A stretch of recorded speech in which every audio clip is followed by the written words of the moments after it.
ETF index mutual funds నేర్చుకుని stock మార్కెట్లో రాణించాలనుకుంటున్నారా? వెంటనే ఈ నెంబర్కి కాల్ చేయండి. Hi viewers, India's largest digital media network Suman టీవీకి స్వాగతం. ప్రస్తుతం మనతో ఉన్నారండి senior journalist and life coach Padma Meenakshi గారు. సో పద్మ గారు, మీరు చాలా చూసింటారు. ఒక మనిషిని ఒకరు ఎలా చేస్తారంటే నూరిపోయడం అని అంటూ ఉంటారు. అది అత్తాకోడల్లో అవ్వచ్చు, భార్యాభర్తల్లో అవ్వచ్చు, అక్కా చెల్లెల్లో, ప్రతి ఇంట్లో ఖచ్చితంగా ఇలాంటిదైతే ఖచ్చితంగా ఉంటుందండి. అంటే ఇప్పుడు మిమ్మల్ని కాదు అని వెళ్ళిపోయిన పర్సన్ గురించి మీరు ఇంకొకరి దగ్గరికి వెళ్ళి వాళ్ళ గురించి వాళ్ళు వినకపోయినా వాళ్ళని కూర్చోపెట్టి గంటలు అవతలోని మైండ్ మొత్తం పొల్యూట్ చేసేస్తారు. మనం ఇది చూస్తూ ఉంటాం. కోడలు వచ్చేసి అత్త గురించి కొడుకుకు చెప్తుంది, లేదా తల్లి వచ్చి భార్య గురించి కొడుకుకు చెప్తుంది. భార్యాభర్తలు, విడిపోయిన జంటలు, ఈ పోయడం అనేది అవతలోళ్ళని ఎంత నష్టానికి తెస్తున్నారు అనేది వీళ్ళకి అంత మైండ్కి ఎక్కదో ఏమో. వీళ్ళకి అదే పని, ఇంకా వేరే పని ఉండదు. నేను సింపతి కొట్టేయాలి, నా మీద జాలి నేను చూపించుకోవాలి, నన్ను పాపం అనాలి, అవతలోళ్ళు ఎంత మంచిగున్నా వాళ్ళు మంచి వాళ్ళు కాదు, చెడ్డవాళ్ళు అని క్రియేట్ చేయడానికి రకరకాలుగా చేస్తూ ఉంటారు.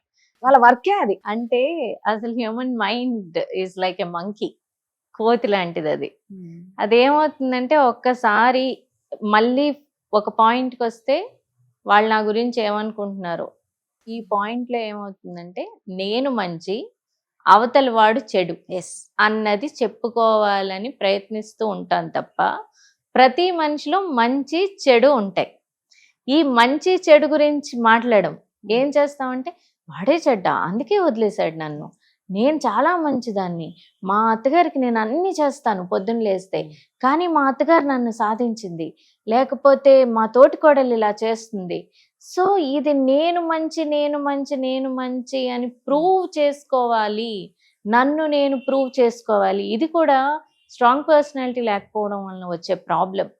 అవతల వాడు ఒకటి సింపతి, మీరు అన్నట్టు అయ్యో నువ్వు ఇంత మంచిదానివా అమ్మా, నిన్నెలా వదిలేశాడమ్మా అని అనాలి. ఆ మాట కావాలి. వాళ్ళు కూడా నన్ను చాలా మంచివాడు అన్నారు. ఇది ఒక్క అమ్మాయిలకే వర్తించదు, అబ్బాయిలు కూడా. కానీ మెజారిటీ అబ్బాయిలు ఒక్కసారి మూవ్ ఆన్ అయిపోయిన తర్వాత ఐదర్ ఎవరి గురించి ఎక్కువ చెప్పి మాట్లాడి టైం వేస్ట్ చేయరు. అమ్మాయిలు మాత్రం ఏంటంటే ఎగైన్ ఎవరేమనుకుంటారో, వీళ్ళేమనుకుంటారో, సో నన్ను నేను మంచి అని చెప్పుకోవడం కోసం నేను ఇంత మంచి చేశాను కానీ తను నన్ను వదిలేశాడు, నేను రోజు ఇంత మంచి చేస్తూనే ఉంటాను కానీ తను నన్ను బ్లేమ్ చేశాడు. కానీ ఎప్పుడైతే మనం ఇప్పుడే ఇలా అన్నప్పుడు 4 వేలు మన వైపే ఉంటాయి, ఒక్క వేలే అటువైపు ఉంటుంది. ఈ 4 వేలు మన వైపు ఉన్నాయి కదా, మనం చేసిన తప్పేంటి, లేకపోతే మన జీవితంలో మనం ఏం చేసాం అన్నది మనం ఇంట్రోస్పెక్ట్ చేసుకుంటే ఇలా అనడం మానేస్తాం. అండ్ మూవ్ ఆన్ అయిపోయిన తర్వాత మూవ్ ఆన్ అయిపోవాలి. అవతల మనిషి చెడ్డవాడే అవ్వచ్చు, ఎందుకు వీళ్ళతో చెప్పడం వల్ల ఏమైనా మారిపోతాడా? నీ సిచ్యువేషన్ మారిపోతుందా? మారదు. నిన్ను మంచి అని నీకేమైనా సన్మానాలు చేస్తారా, దండలు వేస్తారా? నీ జీవితం ఓవర్ నైట్ మారిపోతుందా? మారదు. ఈ నార్సిసిజం ఉంటుంది. నార్సిసిజంలో ఏంటంటే అందరూ వచ్చి కూర్చుని పొగడాలి. Even not for a woman. కొంతమందికి ఎలా ఉంటుంది, నేను ఇంత చేశానంటే వా మీరు ఇంత చేశారు, మీరు గొప్ప, వాళ్ళే తప్పు. అది వాళ్ళకి దే నీడ్ సైకలాజికల్ ట్రీట్మెంట్ యాక్చువల్గా. ఎందుకంటే వాళ్ళకి అవతల వాళ్ళని వాళ్ళే తప్పు అని అంటుంటే నలుగురు కూర్చుని, లేకపోతే ఒక మనిషి కూర్చుని అవునండి మీరు చాలా మంచి వాళ్ళండి, వాళ్ళు తప్పు చేశారని అంటుంటే వీళ్ళకి హీలింగ్. అది దట్స్ ఎ హీలింగ్. ఆ హీలింగ్ కోసం అలా చేస్తారు. వాళ్ళకు కూడా తెలీదు ఈ మాట్లాడుతున్నప్పుడు ఎంత మనం అవతల వాడి రెప్యుటేషన్ బ్యాడ్ చేస్తున్నామని. వీళ్ళు మళ్ళీ అక్కడికి వెళ్ళి మాట్లాడతారు, అది కూడా తెలీదు. ఇలా చెప్పారండి అని చెప్పి వాళ్ళకి చెప్తారు. అవతల వ్యక్తి మెచ్యూర్డ్ వ్యక్తి అయితే ఒక్క నవ్వు ఊరుకుంటారు. అవతల వ్యక్తి మెచ్యూర్డ్ వ్యక్తి కాకపోతే వాళ్ళ సైడ్ చెప్తారు. ఈ రెండు సైడ్లు విని మధ్యలో ఉన్న వాళ్ళు నాటకం ఆడతారు. So it's better don't try to explain your self to others too much. Let others judge. మీరు నన్ను జడ్జ్ చేయాలంటే మీరే జడ్జ్ చేసుకోండి. నేను చెప్పి నేనింత మంచి రాదా అని నేను చెప్పేందుకు, నేను ఎంత చెప్పినా మీ జడ్జ్మెంట్, మీ అభిప్రాయం నా మీద Correct. ఉంటుంది కదా. సో నేనెందుకు దాన్ని మార్చాలి? ఈవెన్ ఇఫ్ నేను చెడ్డదాన్ని అనుకుంటున్నారు అవతల వాళ్ళు, డోంట్ ఎక్స్ప్లెయిన్. నేను అదే చెప్తాను, ఎవరికి నిన్ను నువ్వు ఎక్స్ప్లెయిన్ చేసుకోకు, యాజ్ లాంగ్ యాజ్ నువ్వేంటో నీకు తెలిసినప్పుడు, unless that is needed, much needed.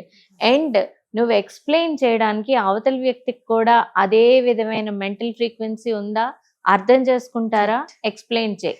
Right. Mental frequency లేని వాళ్ళకి నువ్వెందుకు వివరణ ఇచ్చుకుంటావు? ఏదో తప్పు చేసినట్టు. తప్పు చేస్తే ఎక్కువ వివరణ ఇస్తాడు. నిజమే. నువ్వు నీదేం తప్పులేదు అన్నప్పుడు just walk out and do your work. నీ వర్క్ లో అవతల వాళ్ళకి అర్థమయ్యేటట్టు చెయ్యి. నువ్వు పని చేసి అవతల వాళ్ళకి, ఓ వీళ్ళు పని చేస్తున్నారు, ఆ పనిలో అవతల వాళ్ళకి అర్థమయ్యేటట్టు చెయ్యి.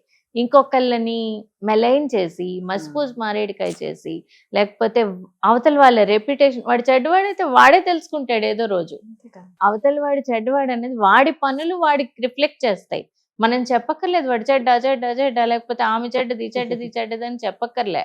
వాళ్ళ పనులతో వాళ్ళు నిర్ణయించుకుంటారు. And others judgments are not needed. అవతల వాళ్ళ తీర్పులు అవసరం లేదు అనుకున్నప్పుడు మనం వేరే వాళ్ళ గురించి చెడ్డగా చెప్పడం మానేస్తాం. మీరు అన్నట్టు ఇట్లా ప్రతి ఒక్కరికి ఎక్స్ప్లెనేషన్ ఇచ్చుకుంటే లైఫ్ టైం అంతా అయిపోతుంది, నువ్వేం సాధించలేవు. చెప్పేవాళ్ళు వినేవాళ్ళు కూడా ఒకసారి వింటారేమో, 2 సార్లు వింటారు, 3వ సారి నువ్వు చెప్తే నీ మీదే అసహ్యం వస్తుంది.